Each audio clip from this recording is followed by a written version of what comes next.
semana comemoramos o Dia do Repórter, dia 16 de fevereiro. Eu aproveito a deixa para falar com um jornalista apaixonado pelo ofício e, como ele próprio se auto-intitula, um estudante profissional, um leitor compulsivo e cheio de manias. Vamos conhecer um pouco dessas manias? Tudo bem, Claudemir Hauptmann? Tudo bem. Você começa logo com as manias? Vamos falar já, te caracteriza, né?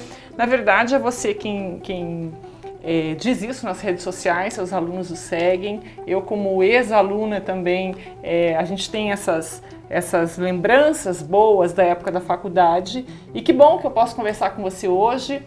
Não digo de igual para igual, mas assim, não pede equivalência com relação à paixão pelo jornalismo. Que bom. Toda vez que falo em paixão do jornalismo, eu já fico mais confortável já, porque eu acredito muito na profissão. Gosto muito da profissão. Eu me sinto um cara privilegiado.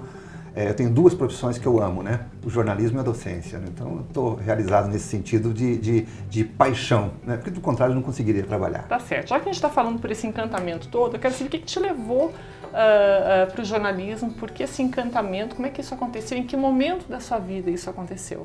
Poxa vida, é difícil falar que teve um momento em particular. Mas eu sempre militei nas causas né, sociais. Eu sou um militante ativo da minha vida inteira. Fui movimento estudantil no início da década de 80. Brigamos pela Constituinte já, antes da emenda da de Oliveira 84, ainda muito antes dela. Né? Então, a gente tinha uma proximidade muito grande com o jornalismo sindical, com o jornalismo mais combativo.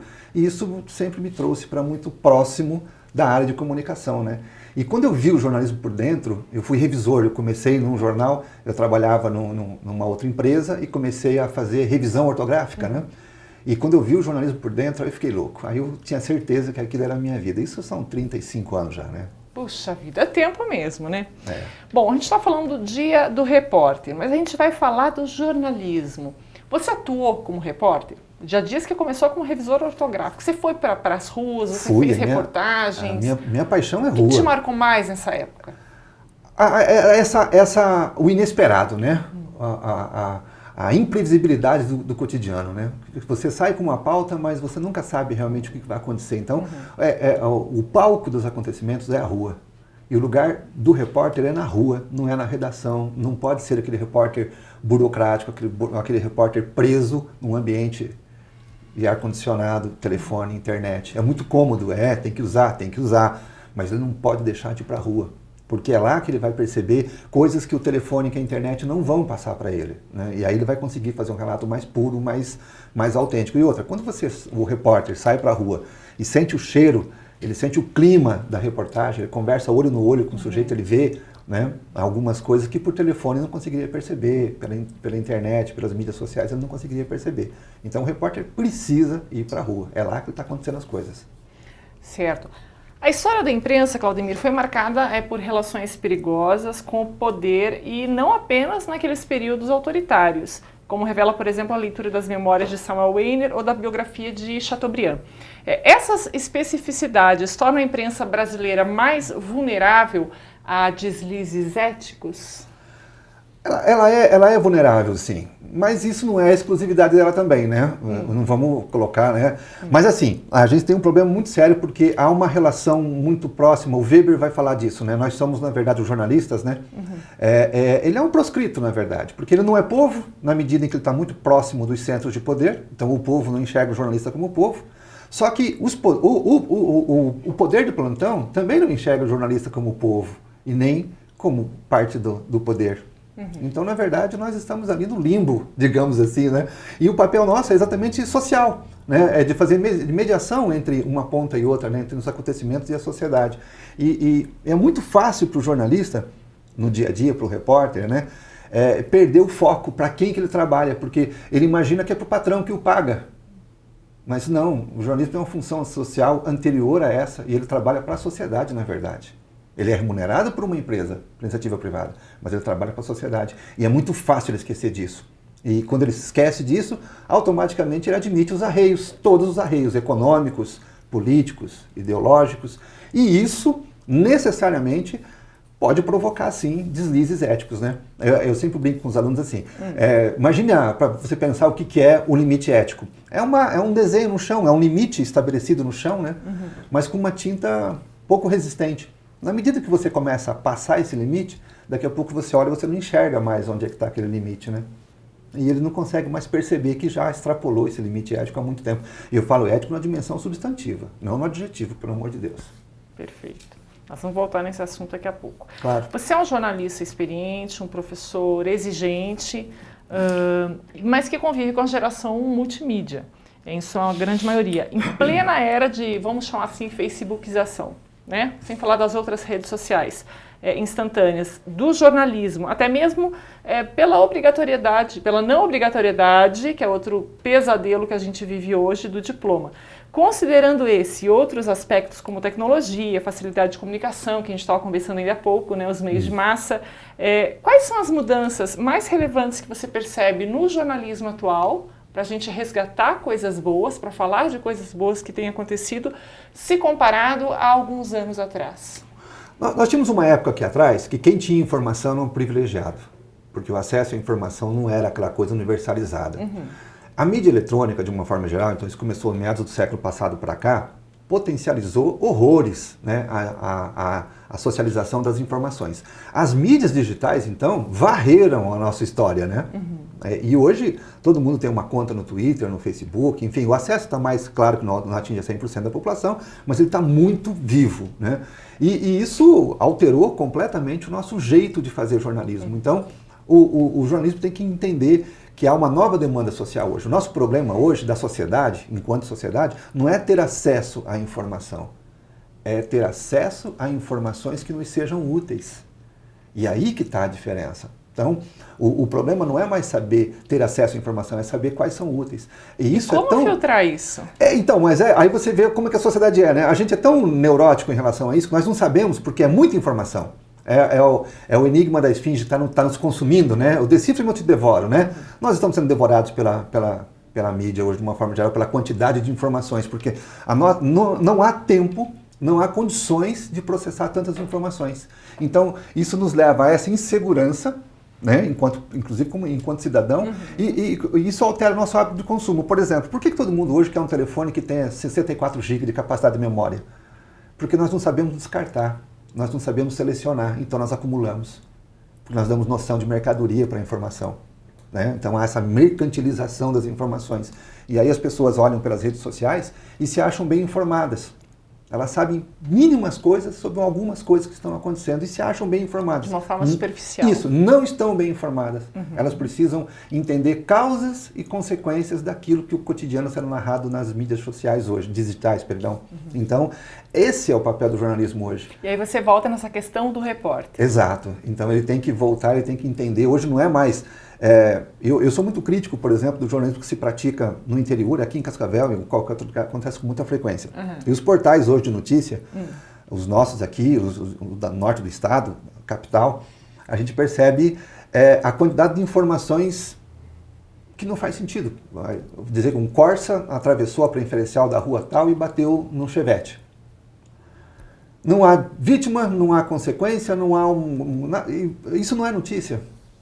Você entende? Então isso não deveria estar ocupando espaço jornalístico. Agora, se naquele local é o 30º acidente que aconteceu em uma semana, aí nós temos um motivo de uma reportagem para analisar aquilo. E nós perdemos isso completamente. Sabe? Ficou tudo ensandecidos, né? Outro dia eu vi um colega nosso reclamando nas mídias digitais que ele estava trabalhando num plantão e a pessoa envolvida num acidente de carro tentou agredi-lo. Né? Ele falou, que absurdo, é a liberdade de imprensa. Eu falei, tá, e a liberdade de privacidade dele? Ele não é um criminoso, ele é alguém que, num momento, não estava bêbado, não estava em excesso de velocidade, nem nada. Simplesmente bobeou, atravessou a preferencial, provocou um acidente. Sem maiores consequências. Aí chega, isso de madrugada. Você imagina o sujeito voltando para casa, cansado por uma série de razões, aí acontece um acidente desses, que é do cotidiano, aí chega lá um sujeito que ele não conhece, mete a câmera na cara e começa... Você entende? E aí ele fala, não, para lá, é minha privacidade, vocês não vão respeitar? Né? É isso. Então, assim, não é um bandido, não é um criminoso, né? Ele está envolvido numa infração de trânsito boba, sabe? E o jornalismo perdendo tempo com isso. E o pior, no dia seguinte reclamando nas mídias digitais que o fulano tentou cercear o seu direito. Pô, e o direito do fulano? Então, qual é o limite? Então, como é possível estabelecer e o que é principal, respeitar esses limites? Como é que o jornalismo pode, ou como as instituições de ensino hoje, o próprio sindicato, enfim, as federações ligadas ao setor, podem instruir, podem penalizar? Não tem que ter um norte para isso? É o que a gente chama de sensacionalismo, né? Até que ponto isso vai continuar acontecendo? A banalização, né? Que é a facebookização do jornalismo, né? Aquela coisa, um termo recente aí que houve uma discussão na área. Mas para mim, Soraya, o caminho natural para a solução desse problema é abandonarmos o automático. Está todo mundo no automático. E quando o jornalismo começa, o jornalista se agarra à técnica e deixa de se pensar como um agente social, né, como um ser humano, entendeu? Aí ele se presta a esse papel, ele começa a fazer esse tipo de coisa e achar que um acidente desses é notícia, né? É igual o cachorrinho que perdeu, o cachorrinho que acharam, muito bacana, muito legal, só que isso não é jornalismo, isso é utilidade pública, é uma outra coisa, não é jornalismo. E tem alguns colegas nossos fazendo isso como se fosse jornalismo. E aprenderam que não é, né? Não, aprenderam. Só que caíram no automático também e esqueceram, porque o automático ele é violento, né? Quando você se permite entrar no automático e não pensar o seu papel, não pensar a razão de ser da profissão, a função social da profissão, aí nós nos prestamos a esse papel de engrenagem, né? Ou de, como diz um colega nosso, que eu gosto muito, o Júlio, correia de transmissão. Aí, em vez de ser um elemento crítico para a sociedade, ele passa só a ser um multiplicador daquele modelão de pensamento que já está agredindo a nossa sociedade todos os dias. Então a gente precisa cobrar algumas coisinhas assim. E o jornalismo precisa acordar. Eu aposto muito no jornalismo e eu vivo dizendo o seguinte, o pessoal fala, está morrendo o jornalismo impresso. Ele está alterando, ele está mudando, ele tem que mudar. Mas acho que nunca o jornalismo foi tão necessário na sociedade quanto agora. Sinto a mesma coisa, a gente vai falar sobre isso daqui a pouquinho. Nós vamos para um rápido intervalo comercial, mas na volta tem mais esse bate-papo super interessante com o Claudemir Hauptmann. É rapidinho, a gente volta daqui a pouquinho.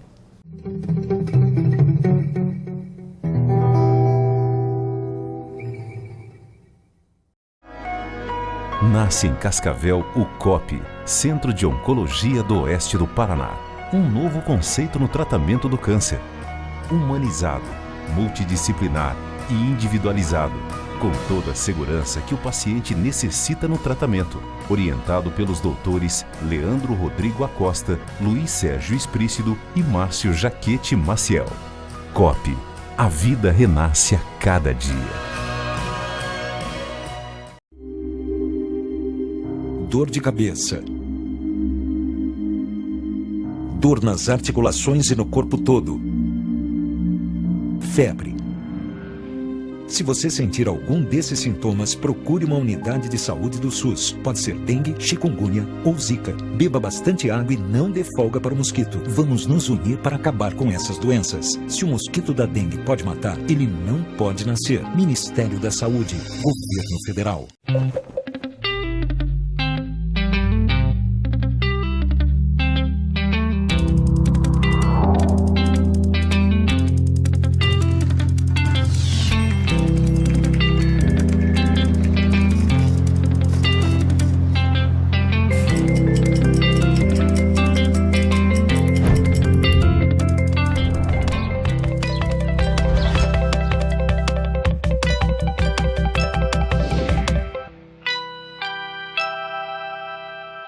No oeste do Paraná, o tratamento de doenças do aparelho digestivo tem um nome: Gastroclínica Cascavel. Fundado em 1989, o Centro Médico tem em sua filosofia a atualização dos recursos tecnológicos, a qualificação do corpo clínico e a humanização no atendimento. Aqui, todos são especialistas em promover qualidade de vida. Gastroclínica Cascavel. Tecnologia e humanização mais perto de você.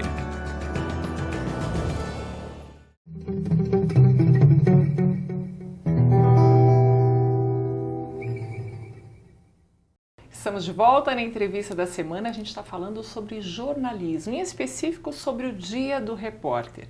Claudemir, estava falando sobre o impresso, né? Muita gente diz, viu, já morreu, já era, acabou, é uma era totalmente sepultada. É isso mesmo?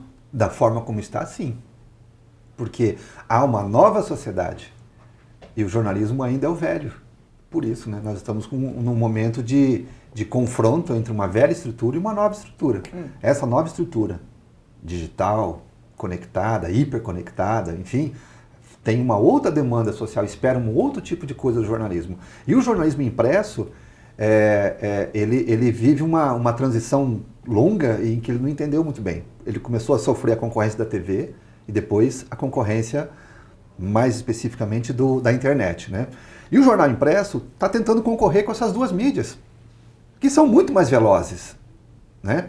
Aí o resultado, o jornalismo tentando fazer registros está chegando um dia atrasado, porque o tempo do impresso é 24 horas, então vai rodar amanhã com as coisas que as pessoas viram hoje nas redes digitais, viram hoje na internet de uma forma geral, nos portais, ouviram hoje no rádio e ouviram também, viram na TV essas mesmas notícias. Quer dizer, por que vão ver as mesmas coisas amanhã no jornal?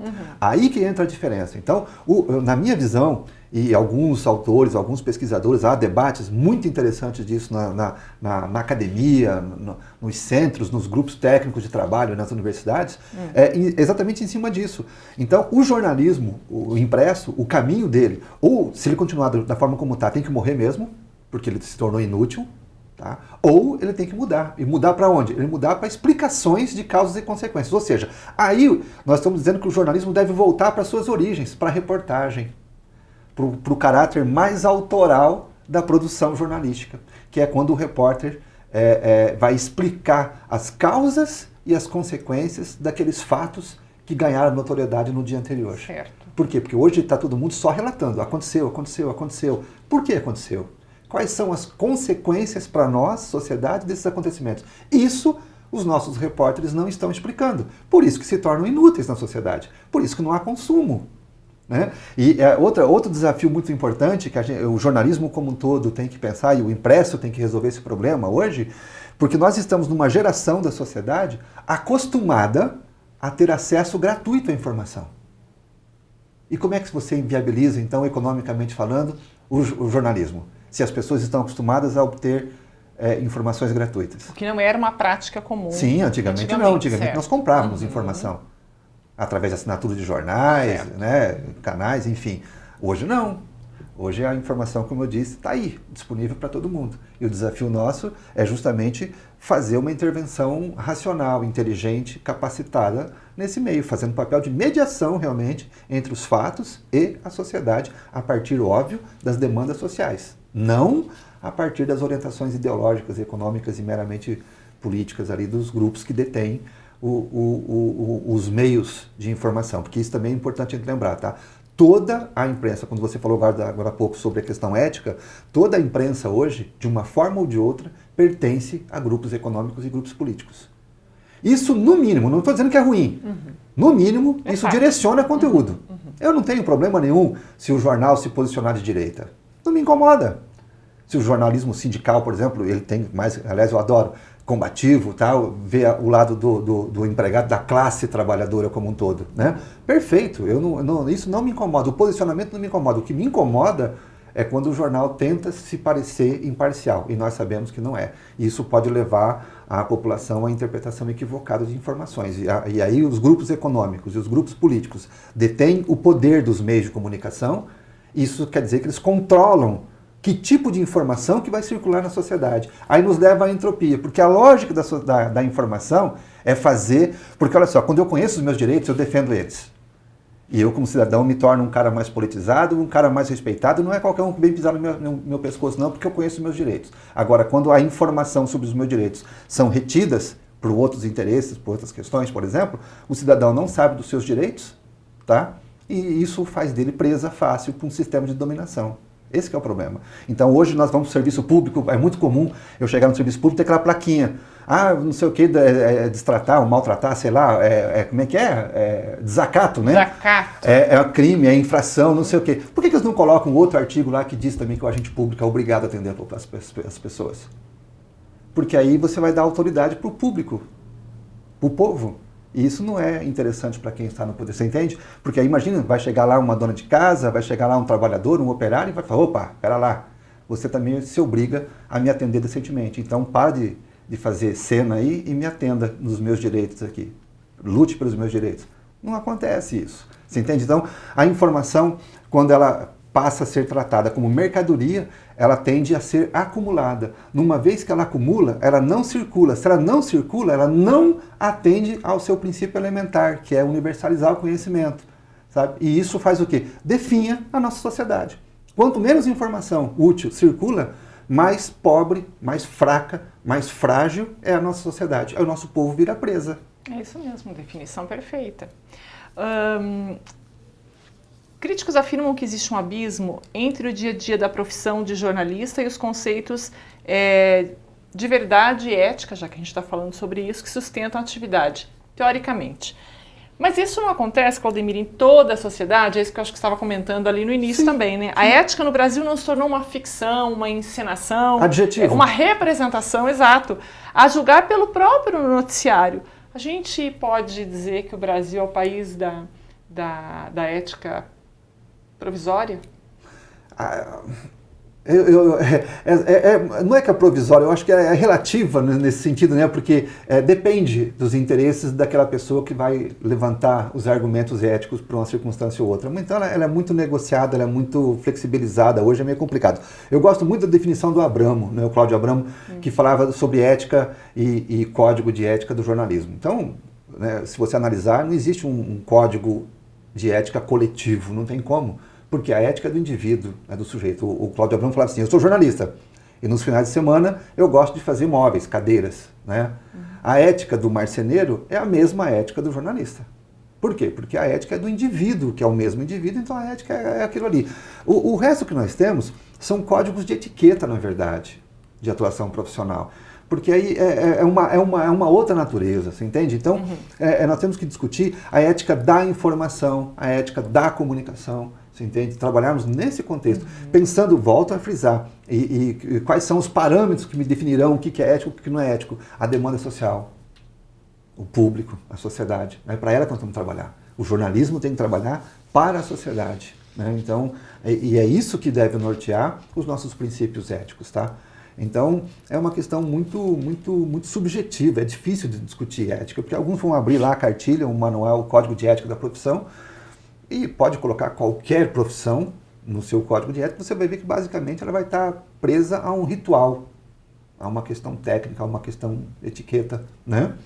Não vai estar ali o código de ética do sujeito, do indivíduo mesmo, né? É isso que vai me nortear, né? Inclusive, é aquele tipo que eu faço em público, mas também faço quando não tem câmeras e não tem olhos me observando. Exatamente. Eu sou o mesmo sujeito. Então, é ali. E isso não é um código de profissão que vai definir. É berço, é formação, caráter. Como é que você avalia o ensino do jornalismo nas nossas instituições de ensino? Aqui em Cascavel? Ele vem melhorando, tá? Ele vem melhorando, como o próprio jornalismo vem sendo cobrado nos últimos anos. E agora nós temos, por exemplo, depois de uma longa discussão do Fórum Nacional de Professores de Jornalismo, estabeleceu-se as novas diretrizes nacionais curriculares para o curso, né? O jornalismo deixou de ser uma graduação ligada à comunicação social, passou a ser uma graduação pura, né? É curso de jornalismo hoje, não é mais na área de comunicação social. Esses novos cursos prevêem essa nova diretriz, prevê uma série de benefícios. Por exemplo, o estágio. O estágio hoje é regulamentado. Nós nunca tivemos uma relação de regulamentação do estágio profissional. E por isso, muitas vezes, o nosso mercado explorou mão de obra barata, em vez de pensar no estágio. O estágio é um complemento da formação do menino, do aluno, da graduação, do graduando. Né? E nosso mercado, por falta de qualificação profissional mesmo, né, sempre explorou o estagiário como mão de obra barata. Hoje, o Código Nacional, as diretrizes nacionais curriculares estabeleceram as normas para o estágio, tentando justamente o quê? Tirar isso, tirar esse arreio, né, da mão de obra barata das costas do menino, de uma garota que está cursando jornalismo. Né? Então, nesse sentido, nós estamos evoluindo, mas evoluindo na medida em que tem que acontecer ainda as discussões. Então, o nosso grupo é um grupo complicado. O Eugênio Butti, no Ética da Imprensa, ele fala sobre isso, né? É uma profissão que gosta de discutir eticamente as outras profissões, mas não gosta de discutir publicamente a própria, né? Isso. Então, eu acho que nós precisamos bater boca. Você entende? Literalmente falando que é defender os argumentos, eu falo nós, os jornalistas, os donos dos meios de comunicação, os publicitários que atuam no meio, o pessoal do departamento comercial, nós temos que começar a discutir isso. Tem que discutir mais abertamente, porque hoje o que está acontecendo é uma violência e esse tipo de coisa que está ocorrendo sempre vai trazer prejuízos à sociedade. Então, pensando na sociedade, nós temos sim que brigar e brigar muito ainda, tem um caminho longo. Melhorou, mas não quer dizer que estamos bem, não. Temos um avanço muito grande para qualificar a qualidade da informação, o tipo da informação, a diversidade da informação. Nós ainda vemos, quando ocorre lá algum fato, especialmente na área policial, envolvendo filho de importantes da cidade, é um adolescente de classe média, é alguém, é um empresário, não dá nome. Aí quando é alguém lá do trabalhador, não sei o que se meteu, aí põe, é o Zé das Quantas, é a Maria não sei das Quantas, aí põe nome. Então, assim, nós temos a coragem de nomear as pessoas simples, mas não temos a mesma coragem de nomear quando são pessoas importantes da sociedade ligadas àqueles grupos econômicos e políticos de nossa cidade. Então, assim, isso nós ainda precisamos resolver, sabe? Nós precisamos discutir isso mais abertamente, né? Aí eu cobro muitas vezes alguns colegas, alguns não entendem muito bem, acham que é uma questão pessoal, inclusive alguns param até de me cumprimentar na rua, porque acham que eu estou de sacanagem. Não é não, eu faço isso não é por ódio ou rancor com uma ou outra pessoa, eu faço isso por amor à minha profissão, porque eu entendo qual que é a responsabilidade social que nós temos. Jornalista deve ter opinião ou ele tem que ser isento? Claro que deve ter. Ele só não pode confundir e se pautar exclusivamente pela opinião dele na hora de produzir os materiais, tá? Ele deve ter opinião, mas ele tem os caminhos para manifestar a opinião dele. O que não pode acontecer é ele manifestar veladamente a opinião dele nos textos, na hora da seleção de fontes, na seleção das pessoas que vão falar, das pessoas que vão aparecer nas reportagens. Porque aí eu não preciso parar de fazer média, por exemplo. Eu falo assim, nós perdemos a especialidade de mídia e passamos a ter uma especialidade de média. O jornalismo, ultimamente, tem feito muita média. Só se faz média no jornalismo. Sabe? Aquela história de um abraço para o fulano, um abraço para o ciclano. E muitas vezes se dá uma informação decente para o fulano, para o ciclano. Né? Então, é isso que está faltando. A gente discutir mais a qualidade, mais o resultado do nosso trabalho diário, a importância da nossa profissão para a sociedade. Enquanto nós fizermos média, nós continuaremos sendo inúteis para a sociedade. E a própria sociedade cobrar isso, né, dos seus profissionais. Né? Toda a sociedade tem o jornalismo que merece. Agora, a sociedade só vai cobrar na medida em que ela se desenvolver politicamente. E quando eu falo política, não estou falando de partido, não estou falando de eleição. Né? Então, eu preciso desenvolver cidadania para que ela, inclusive, perceba, fala, pô, pera lá, esses caras não estão dando informação correta, e começar a cobrar. Agora, só vai acontecer isso quando eu começar a discutir publicamente a qualidade das informações que nós estamos levando. Joia, ó, historinha. Joseph Pulitzer, né, que leva o nome aí de um dos, se não a maior premiação em jornalismo que existe no mundo, é um alemão que fez história nos Estados Unidos no final do século XIX, com seu jornal World. Ele rompeu com a tradição de publicar as notícias na ordem cronológica. Com isso criou-se a manchete, né, a primeira página. Ele foi o criador, foi o inovador disso. Ele estabeleceu essa hierarquia toda. Era um jornalista brilhante, ambicioso e inevitavelmente acabou tendo seu próprio jornal. Sua lógica como empreendedor do jornalismo era irretocável. Segundo ele, circulação significa anúncio. Anúncio significa dinheiro e dinheiro significa independência. Vale qualquer coisa para se ter independência no jornal, no jornalismo? Não, claro que não. Se virar esse negócio de qualquer coisa, vamos cair na anomia total. Aí não vai ter mais norma, porque vale tudo pelo lucro. Eu acho que o lucro não deve ser o objetivo de uma empresa, muito menos jornalística. Qualquer empresa não deve ter o lucro como meca, né, como atividades, com o foco central de sua atividade. A atividade central, o foco da empresa deve ser o atendimento ao público. O lucro vira consequência.